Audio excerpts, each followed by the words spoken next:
difficulty, but nothing's going to keep us from keeping the show moving. I know that our special guest, or our guest today, the reason why I'm even doing the live stream is to have a conversation with Kendrick Sampson. He's the founder of a non-profit organization here in Los Angeles called Build Power. The moment that I heard about it, I looked into it to see what their initiative was, and it sounded like something that resonated with what I believe is important, especially in these times, but just important in general. And so I wanted to have a conversation with him, so here we are on Tuesday, so thank you guys for jumping in. He's running a little bit late, but in the meantime, I wanted to say what up to everybody. Someone said the Rage Against the Machine against my voice sounds funny. That's how I feel though. I'm trying to stay calm in this crazy time, man, but I'm really raging inside. I'm sure everybody else, everyone watching is also experiencing a similar feeling, you know? So, yeah, I guess it's internal rage. Mature angst. What up, Afia? Who else is in here? So we got London in the building. Let's see who else is here. Chicago, I see. Let everybody settle in while we wait for Kendrick. I know he's running a little bit late, but thank you guys for being patient and joining me. This is absolutely new for me. I rarely jump on live, period, but to come on live and just to speak is new for me, so please be patient and yeah, you know, all that good shit. Kendrick, what's up, man? I see her on here. I want to make sure that we remind people that this shirt is available for purchase, and obviously net proceeds will go to Build Power. Let's see if I have a request yet.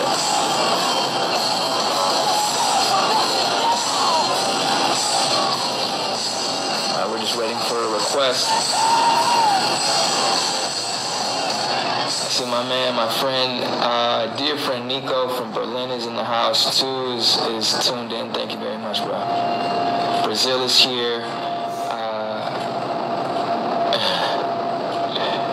Yeah, this is dope, man. I'm really happy to see that people are showing up, man. It means a lot to me. It means a lot to, I think, what we're all focused on making happen in this world, and kind of bringing about the kind of change that's been long overdue.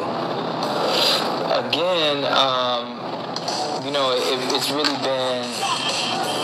been super crazy to try and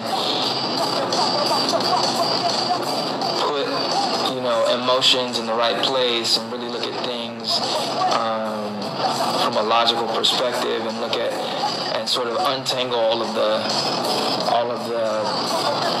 feelings and the rage and the disgust and distrust of the current system. I personally was raised to be really skeptical about the paradigm for different reasons. On one side, my mother was super religious, so she always taught us that, you know, the only solutions came through religion and through a higher power, which, you know, to a degree sticks with me. On the other hand, my father's always been skeptical, and he's not religious at all. He's always been super skeptical about the system and the government, and always taught us to ask questions. So if any of those things resonate with how you were raised, then I'm sure that's a big reason why you're here. So thank you so much for tuning in, man. We're just waiting for our special guest.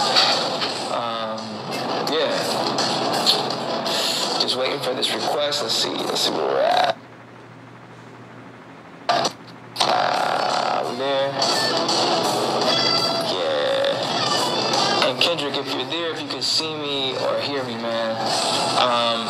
If you're having trouble, I had trouble yesterday. I just had to sign out, like to log out of the live and then to log back in. Then it should pop up as like an option to just join or to request to go live. So we'll just wait for that.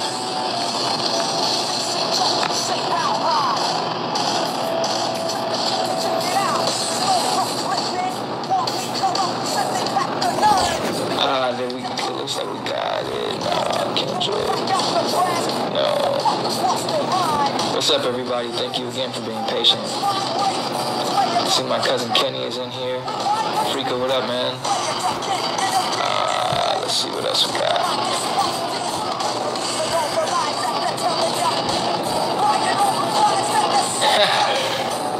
Kendrick, let's see if I can try and request you go live with Kendrick.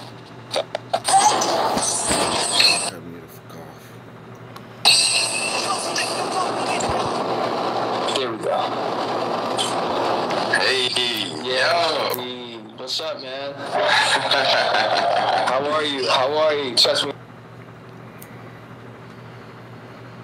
Yeah, I understand with the technical difficulties, man. I am not the one that, I don't know nothing about technology. Oh, no worries, man. It's all good. We got patience. I think the purpose of the conversation is way bigger. We got the patience. It's all good. Yeah. How are you, man? How you doing? How's your day going? I'm sure you're busy. So it's been like every day. It's been like a mixture of like trauma and stress and like big wins. Right. So, we had our special presentation, Black Lives Matter Los Angeles, right. And me representing Build Power and other folks from this LA, the People's Budget LA Coalition, had a special presentation with people's with the city council, and one of the city council members, Herb Wesson, said that he has presented a motion. And maybe I should get the wording correctly. Presented a motion saying that they are going to present non-law enforcement first responders for non-violent crimes. So no LAPD for non-violent crimes, which is huge. Massive. Especially for this is, I think, the second largest police force in the nation. States, yeah. In the States, it's incredible. So we're talking about anything that the range of that could include things like mental health or calls for people who are, it could be, what is that? When it's violence between two people, or there's like violence intervention, and and there's like Tatiana Jefferson, for example, she was killed because somebody called for a wellness check. Somebody was worried about her door being left open, and so those things are. There's so many things. Like when we went to the building yesterday, whatever the hell the building is called, where the city council is. A cop escorted us in. I saw that. Right. I was tuned in. It was really surprising to see, sort of, and I think as everything is happening, we're all starting to realize, like, we have police sort of responding for things that have absolutely nothing to do with law and order, and it sort of proliferates in these ways that put people that look like you and I, and statistically speaking, oppressed people at risk for death, and we're seeing more and more of it all the time. But before we jump in, I wanted to get everybody familiar with what Build Power is about, because I absolutely want to talk about yesterday's proposal. I thought I was able to watch, man. You did an absolutely amazing job. I think everybody up there, the Black Lives Matter movement, did an incredible job at speaking on behalf of the people, and I'm really excited to get into what that's about and what that means for everybody in the future. But I want to talk about sort of you and how you came about to building, or where you came up with the idea for Build Power, what that's about, and then maybe we could jump into the other things if that's okay. Yeah, of course. Yeah. First of all, thank you. This is dope as fuck. Like, first of all, this is the nicest shit anybody's ever done. Build Power. Like, I was like, what? I'm here to learn, and like that's just I'm just super thankful for that, for other people who care enough to put their time and energy, and as you specified yesterday, it's not like you're getting paid for it. This is really coming from your desire to create change. So we're lockstep, bro. Each one teach one. Thank you. But that's part of what we created Build Power for. So like people are getting out in the streets. Some celebrities and Hollywood folks are getting out in the streets, especially now. And we saw you out at the Fairfax March. And so, but then when do people get engaged? Like, what do they do beyond that, right? And how can you utilize your platform and your privilege or your position, right, within Hollywood to affect change, like real change and radical change? And what does that look like? And I was working with Tia Osho and Mike De La Rocha, and they had schools, now prisons, and they had all these other things, and we were like conducting like private trainings with some like celebrities and such. And what I realized and what we all realized is that, the Tea Party, for example, organized all over the United States with small school boards and city council and judges, and they were like very intentional about how they went about organizing and for oppression. And I was like, how we have been so far behind in that, and in Hollywood in particular, we tend to be reactionary, like super reactionary, and not proactive in the way that we organize, and we are a part of the problem. Like even with police brutality, we have perpetuated a lot of the images that lead to Black folks dying, right? And encourage police brutality and make these people into heroes a lot of the time. Right. So how do we organize Hollywood like people are trying to organize the rest of the country? And we need safe spaces. Like people think Hollywood is this big safe liberal bubble, right? Right. And it's like it's run by corporations, it's run by capitalism, it's run by white supremacy, and we can't go into writers' rooms and on set and at music videos and in studios and like start talking about how to liberate folks. I mean, you can, right, but you will be met with some resistance at labels, and because they're part of the problem. They are oppressive. And they're obviously been organized for a long time. There's a structure to how they make decisions, and so it's sort of like throwing, with no planning. It's like how do you even meet on the same level where you can actually come to some kind of change? Strong point. Right. So we're like, how do we build coalition? How do we identify who actually is liberators, right? Who are liberators? Who has liberation in mind? How can we create a culture of liberation to counter the oppression that Hollywood perpetuates? So we have to create safe spaces where we can do that. And so that's why we created Build Power, to create those safe spaces, to connect Hollywood with grassroots, like community organizers here and across the country, because a lot of us aren't from here, right?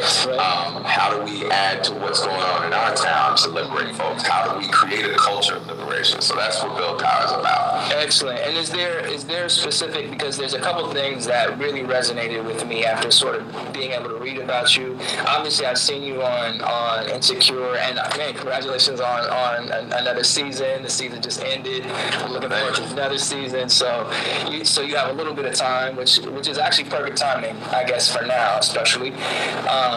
But I noticed that things like which is really important to me, mental health, and for a number of reasons, but especially for people who come from oppressed communities and who look like us, there is generational trauma that we subconsciously, our parents have, their parents have passed on to us, tendency and patterns. But even if you're not a part of a Black, Hispanic, or ethnic community, the truth is, as human beings, we pass on traumas from different generations, and mental health is one of the things that I always believed was a way that we could, if we made it normal, help sort of fortify the kind of mental stability that success requires.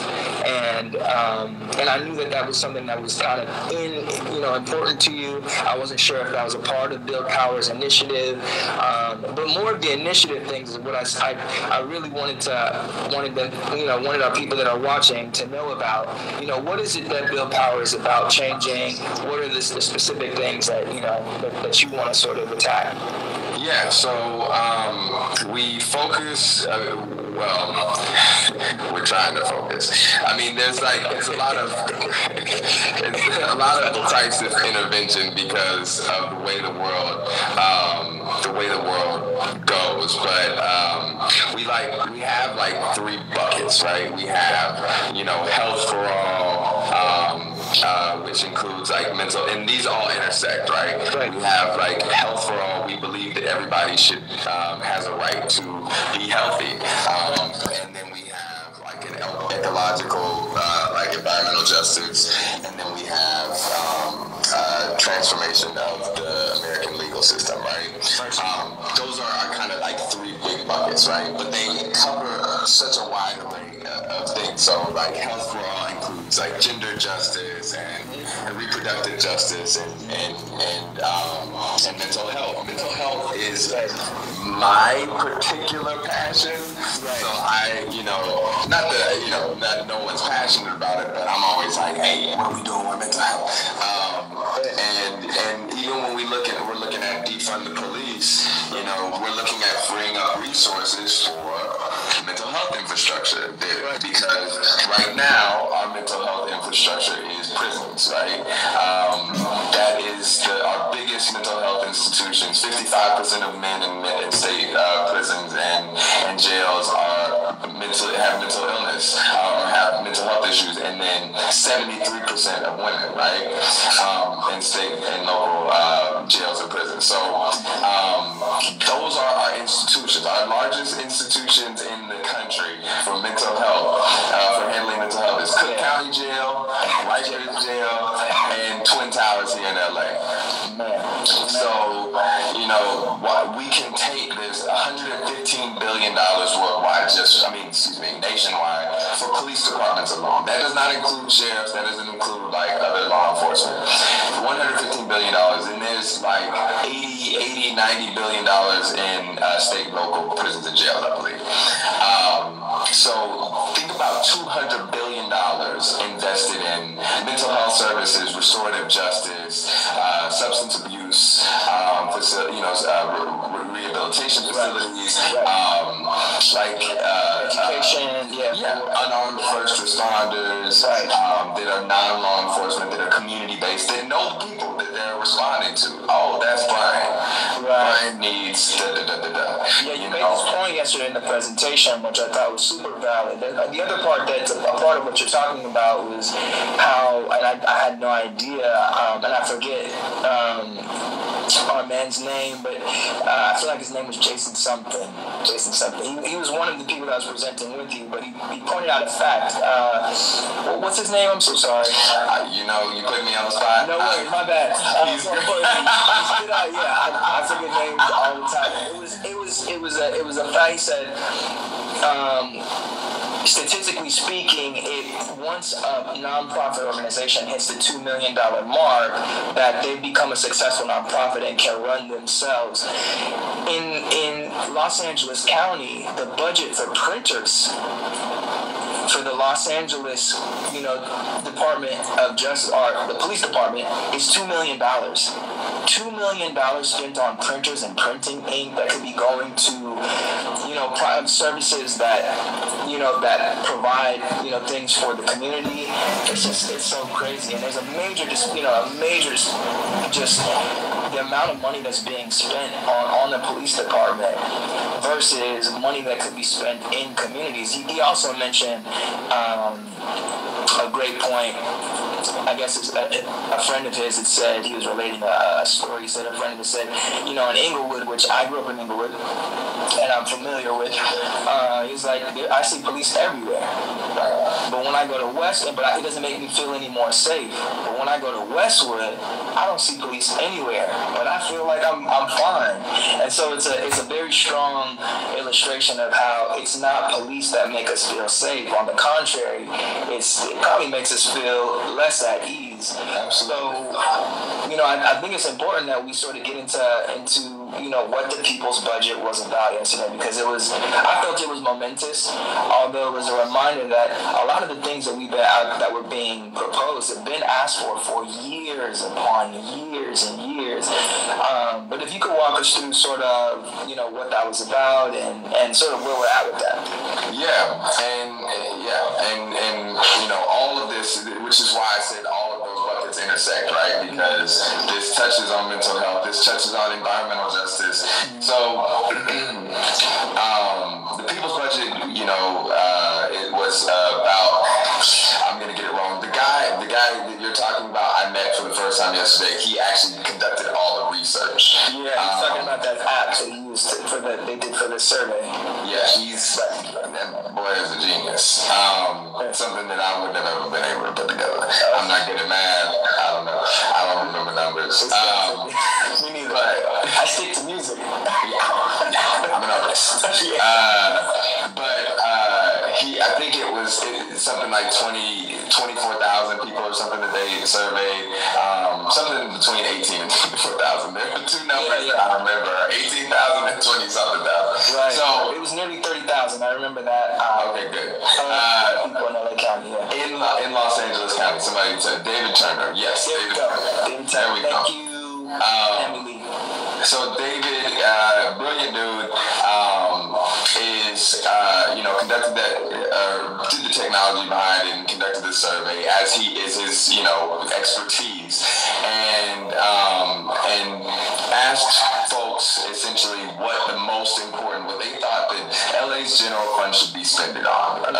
What are the most essential things? And they broke it down into,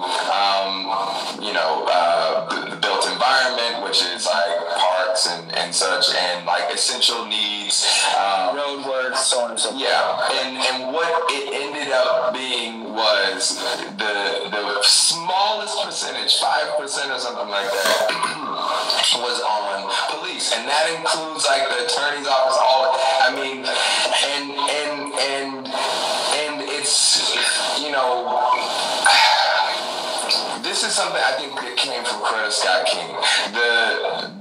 The way that we view violence is physical. We see like police brutality in the street, that's violent. But people have known, these politicians, I appreciate their tears. I appreciate like them relating to what we were saying and feeling it and it piercing. I could see them being affected by it. I appreciate that. I really do. But at the same time, I know that politicians have known this for years. What is most important to the community, what we need in the community. Right. And politicians have over and over and over again chosen to listen to police unions and be intimidated by them and to think about their own political careers and decide to not take strong stances knowing what the community needs and instead investing in their oppression, like in the billions of dollars, right? Instead of putting those billions of dollars to where they need to go. And that is violent. Taking money out of schools is violent. Taking money out of healthcare is violent. Prioritizing profit over people is violence. Defunding education and programs for education and funding the police is exactly what we're talking about. This kind of it's again it speaks to the systemic sort of process by which people are kept there's a threshold by which they're able to succeed in this country. And I think sorry to cut you off, but that's what it was frustrating to watch, because one of our other people representing at Black Lives Matter, like yesterday, he said he was the oldest man in the room. Akili. Yeah, we call him Baba Akili. Man, I fuck with him heavy, because he was, excuse me, but he's like, man, we've been here. We've been saying this for, and for different reasons in 92 and so on and so forth. And he went back as an LA native. What feels different about this time? And when you left the room, did you feel like there was some sort of solution? Because what I loved about what he said, he's like, I would like you to make a commitment now. Did we get that this time? Did it feel like, we're going to get there? Or how did you feel leaving that room? Well, I felt hopeful. I've lobbied on a lot of bills. And I've had a lot of meetings like this where people are affected and know exactly what they should do. You could see the truth pierce into their soul. Right. And you could see them have a complete perspective shift and know that they are part of the problem. Right. And some act on that and some don't. Right. So there were 5 city council members in there, right, but there are 15 city council members. So they have to convince the others to do what they want them to do. So it's not necessarily, even if they had a commitment in there, they have to. It's the president of the city council. I'm not saying it's not like they don't have any sort of clout. They do. They can convince folks, but there's always since other people aren't there and to speak or whatever, they can always come back and say, because that's a certain committee, right? They could always come back and say, well, the county, well, the 15, well, we tried our best, and I'm with it. So I did feel hopeful because they received it so well. I'm an abolitionist, okay? To be completely transparent, I don't believe we need police. I don't believe we need cages. I don't believe people belong in them. I believe in restorative justice. I believe in other models of accountability. I believe that the world would be better with those models, okay? I did my best to not put that in the presentation because I was like, it's going to open up very specific. It's about the people's budget. Right.